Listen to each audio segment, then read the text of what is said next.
Hello students, आइए समझते हैं कि मिशन मेडिकल एजुकेशन में जो चाइना में अभी नया नया जो वायरस है HMPV, ठीक है, इसका फुल फॉर्म है ह्यूमन मेटा न्यूमो वायरस। ठीक है, इस ये सबसे पहले इसको डिस्कवर किया गया था 2001 में नीदरलैंड में। ठीक है, और ये माना गया था कि ये जो ह्यूमन बॉडी है उसमें 1995 से ये प्रेजेंट है। ठीक है, एक रिस्पायरेटरी वायरस है। ठीक है, रिस्पायरेटरी वायरस इसमें क्या होता है ये बता रहे हैं। जो हमारे लंग्स होते हैं, लंग्स जाके ये दो ब्रोंकियाई में डिवाइड होते हैं। ठीक है, और कई ब्रोंक्यूल्स में डिवाइड होते हैं।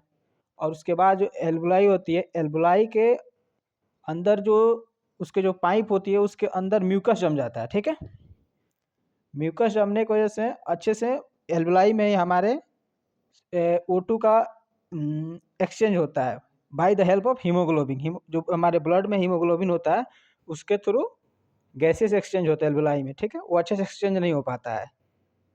और ये वायरस होता है सिंगल स्टैंडर्ड RNA वायरस, इसको बोलते हैं। ठीक है, इसका जब सिम्टम्स इसमें देखें तो रनिंग नोज, ठीक है, नाक का बहना, कफ होगा इसमें, खांसी, ठीक है, सोर थ्रोट, गले में खसखस, ठीक है, वेजिंग, ठीक है, फीवर बुखार होगा, हेडेक सर में दर्द होगा, फैटिस शॉर्टनेस ऑफ द ब्रीथ, सांस लेने में दिक्कत होगी। और एग्जांपल में जैसे कोविड जैसे वायरस जैसे काम करते हैं, जैसे फ्लू वायरस करते हैं, जैसे इन्फ्लुएंजा ए वायरस होता है फ्लू में।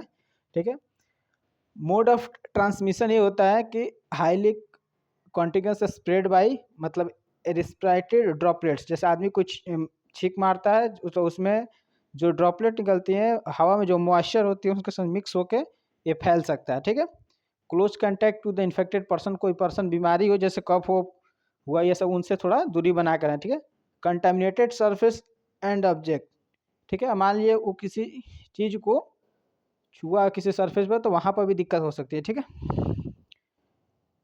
रिस्क फैक्टर इसमें क्या होगा, यंग चिल्ड्रेन बिलो 2 ईयर्स, जो भी बच्चे 2 साल के नीचे हैं उनके में ज़्यादा चांसेस हो सकती हैं। फिर ओल्डर एडल्ट, मतलब जो व्यक्ति 65 प्लस हैं उनके में ज़्यादा दिक्कत हो सकती है। People with week immune system, जिसमें इम्यून सिस्टम कम होता है, जैसे HIV के पेशेंट हो गया, कैंसर का पेशेंट हो गया, जो अस्थमा का पेशेंट हैं। ठीक है, और प्रेग्नेंट वुमेन में भी ये दिक्कत हो सकती है। ठीक है, डायग्नोसिस की जांच कैसे करेंगे, इसकी जांच जरूरी क्यों होती है, क्योंकि देखिए इसमें एक बैक्टीरिया की वजह से भी निमोनिया कॉज हो सकता है। ठीक है, और वायरस की वजह से भी निमोनिया कॉज हो सकता है। जांच करने से हमें पता चलता है कि ये जो निमोनिया हो रही है वो बैक्टीरिया कर रहा है कि वायरस कर रहा है। ठीक है, करने के बाद से हम वायरस को कहते हैं सबसे पहले RT-PCR करते हैं।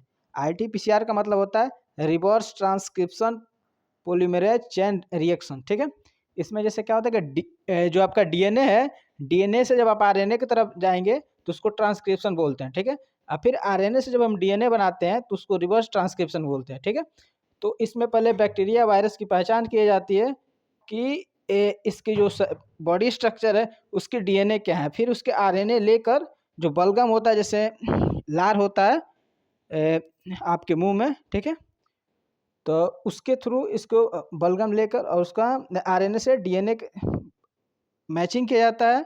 मैचिंग करने के बाद से उस वायरस या बैक्टीरिया से मैच हो गया तो पॉजिटिव है, नहीं तो निगेटिव है। ठीक है, इसका एल्सा एल्सा एंजाइम लिक इम्यूनोसी, एंजाइम जहाँ भी वर्ड है इसका मतलब ऑल एंजाइम्स आर प्रोटीन्स। ठीक है, तो प्रोटीन के थ्रू उसके मतलब कि जो भी उसके बाहरी जो कोटेड है प्रोटीन, उसके थ्रू भी इस जांच होती है। ठीक है, आइफाटेक इंटीग्रेटेड फैक्ट्री एक्सेप्टर टेस्ट, ये भी एक टेस्ट होता है।